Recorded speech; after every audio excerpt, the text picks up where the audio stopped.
Kathmandu ci accoglie un po' come accoglie tutti i turisti. L'odore aspro dell'aria, della polvere, dell'incenso, della pioggia vecchia. Come se il tempo qui non scorresse, ma si depositasse sulle cose. In quel respiro c'è tutto. Il ricordo di un viaggio per me iniziato ormai 9 anni fa e l'inizio di una nuova avventura. La città ci osserva come uno straniero osserva il mondo, senza fretta, senza pietà, ma con una curiosità antica. Le strade brulicano di vita e contraddizioni, risate di bambini, preghiere lontane e il ritmo incessante della città che vibra sotto i nostri piedi. Ogni volto porta un segreto, ogni sguardo un invito a perdersi. Ed è in mezzo a questo caos perfetto che la nostra spedizione in Himalaya comincia. Eccoci qua, dopo qualche ora di attesa siamo finalmente pronti per prendere il volo che ci porterà a Lukla.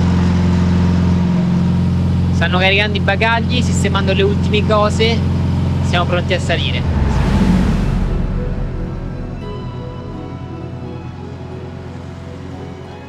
L'aereo decolla da Reimchap e scivola fra le colline del Nepal. Tra le nuvole, l'Himalaya appare all'improvviso, immenso e silenzioso. A bordo nessuno parla. Lukla si avvicina, con la sua pista corta, sospesa tra le montagne.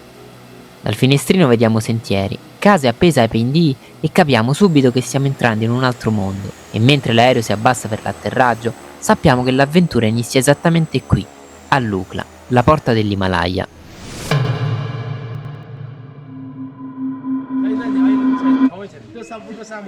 Assoldiamo un gruppo di portatori che ci accompagnerà per l'intero viaggio. Sono figure silenziose ma indispensabili, custodi dei sentieri d'alta quota. Con il passo deciso dalla motivazione che ci spinge avanti, attraversiamo i primi punti sospesi dell'Himalaya. Le assi che oscillano sotto i nostri piedi, il fiume che ruggisce distante. È in quel momento, sospesi tra cielo e terra, che lo capiamo. L'avventura non è davanti a noi, ci ha semplicemente avvolti.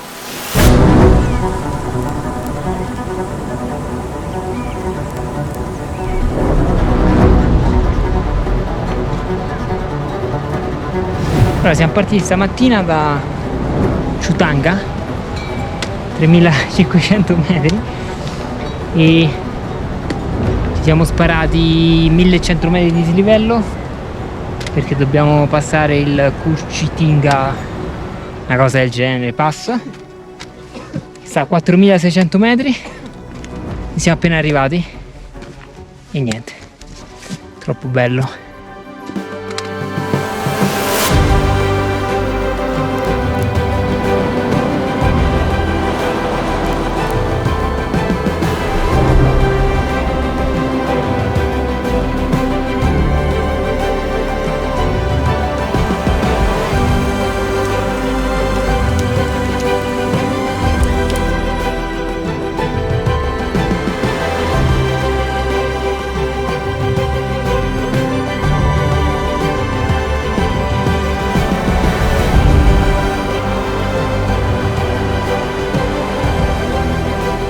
Nove ore di cammino su un falso piano che ci ha fatto fare 800 metri di dislivello ci hanno portato al piccolo villaggetto di Tangna.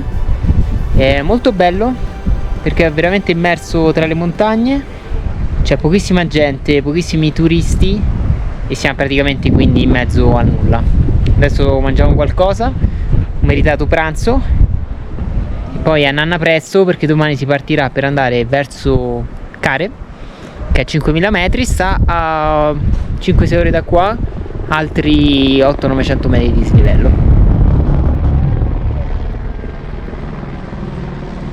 I primi giorni ci hanno regalato un meteo generoso e passo dopo passo abbiamo percorso le tappe con stupore e determinazione.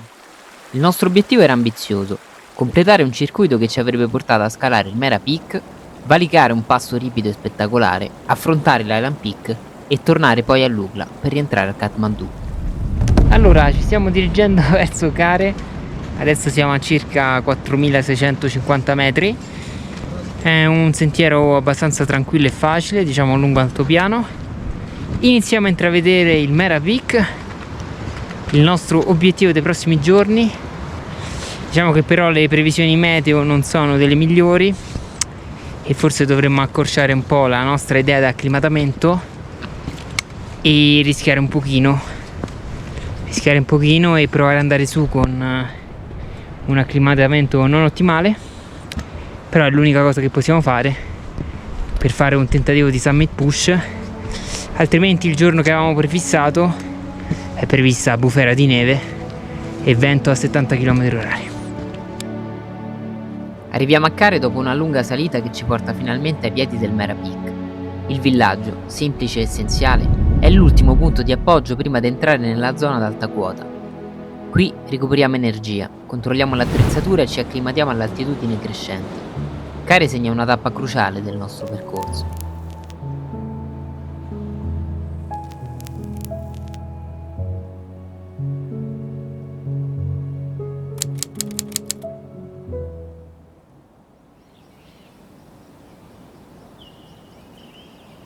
Da Kare saliamo verso il campo alto del Mera Peak, lungo un tratto iniziale di terreno misto.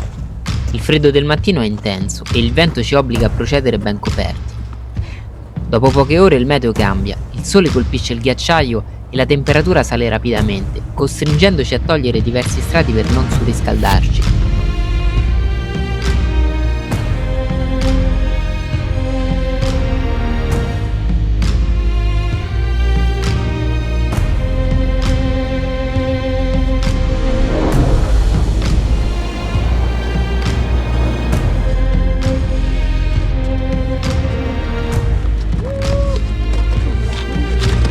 Verso il pomeriggio, mentre ci avviciniamo al campo alto, la situazione si ribalta di nuovo. Le temperature calano bruscamente e il vento riprende forza, trasformando l'ambiente in un contesto molto più rigido. Raggiungiamo il campo alto in condizioni di freddo intenso. Ora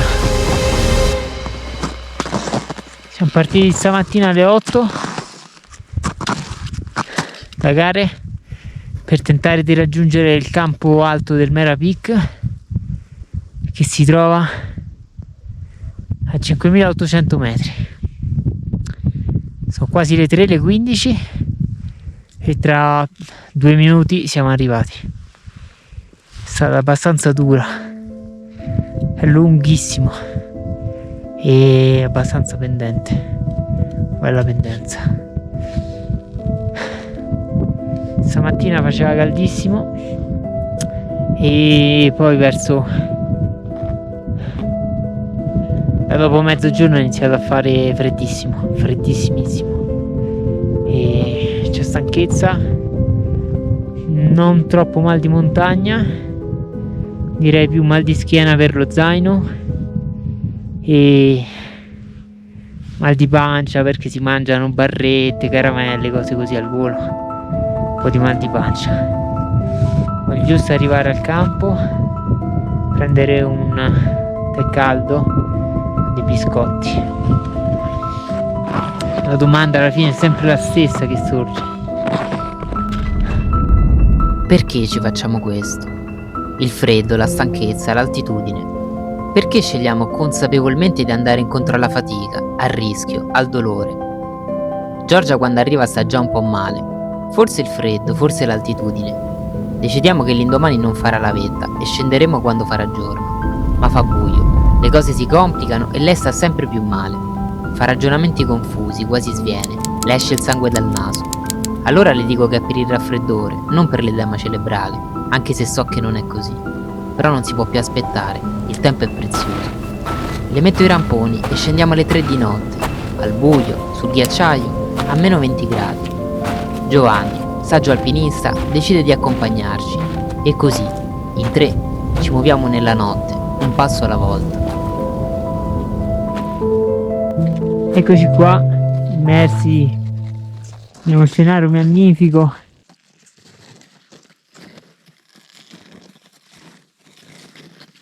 Dopo aver fatto un rescue notturno a Giorginetta, come stai adesso? Meglio forse. Poi solo il Twix, Meglio il Twix. il Gigo Giova, che ci ha aiutato. Siamo scesi da campo alto a 5,850, siamo arrivati ora a 5,2, si respira decisamente meglio, Giorgia sta meglio, siamo contenti. La cima non è una priorità, in tutti i casi stiamo sempre immersi in una bellezza incredibile.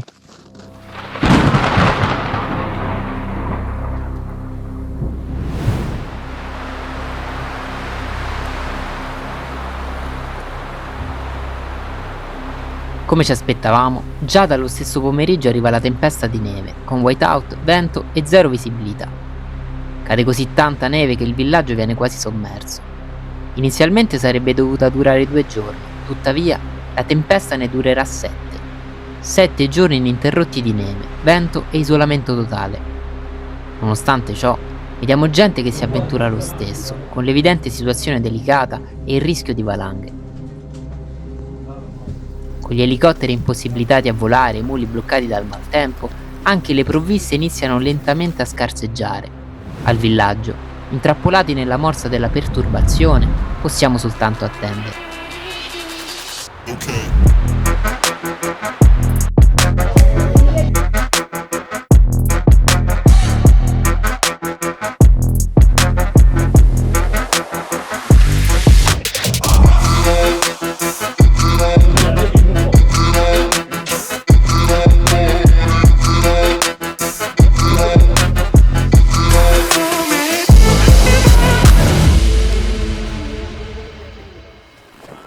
Finalmente c'è uno spiraglio di sole e i primi muli con le provviste riescono a raggiungere il villaggio. Nel frattempo ci comunicano che l'indomani mattina si aprirà una finestra di bel tempo e che l'elicottero potrà venirci a prendere. Decidiamo quindi di accantonare i nostri progetti alpinistici e prepararci al rientro in volo verso Lukla. Rifare lo stesso percorso a piedi, con tutta la neve caduta nei giorni precedenti, sarebbe un rischio. Eccoci qua, dopo 7 giorni bloccati nella bufera di neve a circa 5.000 metri a Kare, c'è un piccolo sprazzo di sole. I ragazzi hanno preparato una piazzola per l'elicottero, per l'atterraggio, che tra poco ci verrà a prendere per portarci in nuove valli, in nuovi orizzonti dove la situazione è un po' migliore, un po' meno critica, per cercare di continuare la nostra avventura.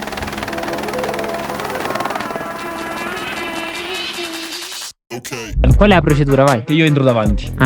Mi siedo, metto le cuffie, E Marco basta. mi passa lo zaino, metto tutta la roba e ci andiamo, via. Adesso lo attacchiamo sotto? Sì.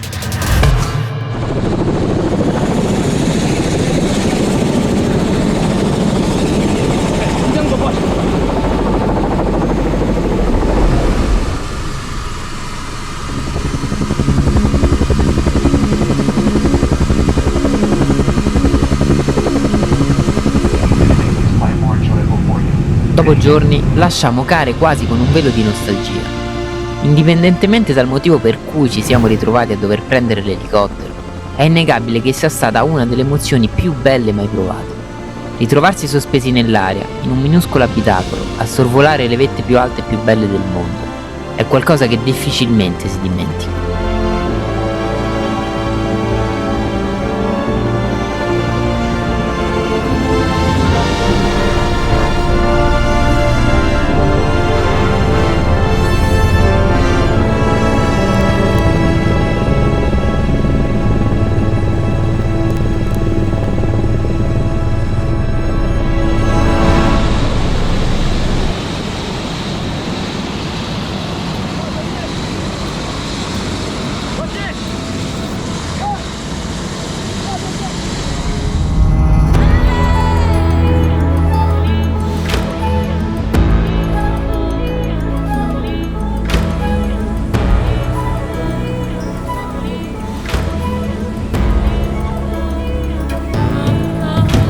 Ho impiegato molto tempo e ho girato quasi tutto il mondo per imparare ciò che so dell'amore, del destino e delle scelte che si fanno nella vita. Eppure, per capire l'essenziale mi ci vorrà ancora molto tempo. In tutte le spedizioni che ho affrontato, che fosse l'Himalaya, le Ande, l'Africa o le Alpi, per merito, per tenacia o forse per fortuna, non avevo mai davvero conosciuto il fallimento. Ogni volta ero riuscito, in un modo o nell'altro, a raggiungere la meta. Sempre. Questa volta, tuttavia, il destino aveva in serbo per noi altri piani. La montagna ci ha ricordato una verità che spesso dimentichiamo. È lei che comanda, e in un battito di ciglia tutto può cambiare. Una tempesta di neve ci ha inchiodati per 7 lunghissimi giorni e 5.000 metri. Alla fine, un elicottero è venuto a portarci via. Le nostre più rosee ambizioni di vetta sono state messe da parte per far spazio alla sicurezza. Troppa neve, troppe valanghe, caos, tanto che anche l'esercito è intervenuto per far fronte all'emergenza appena scoppiata. E la domanda che tutti mi hanno posto al mio rientro: ma dopo tutto quello che è successo, perché non smetti? Perché non fai viaggi più semplici o altro? Rispondo che non potrei. Noi facciamo quello che facciamo perché, nonostante i ceppi di devastazione, ci sentiamo vivi. Smettere significherebbe lasciare affievolire quella fiamma, e io non posso, perché noi viviamo per questo, per quell'attimo in cui la paura si mescola alla meraviglia.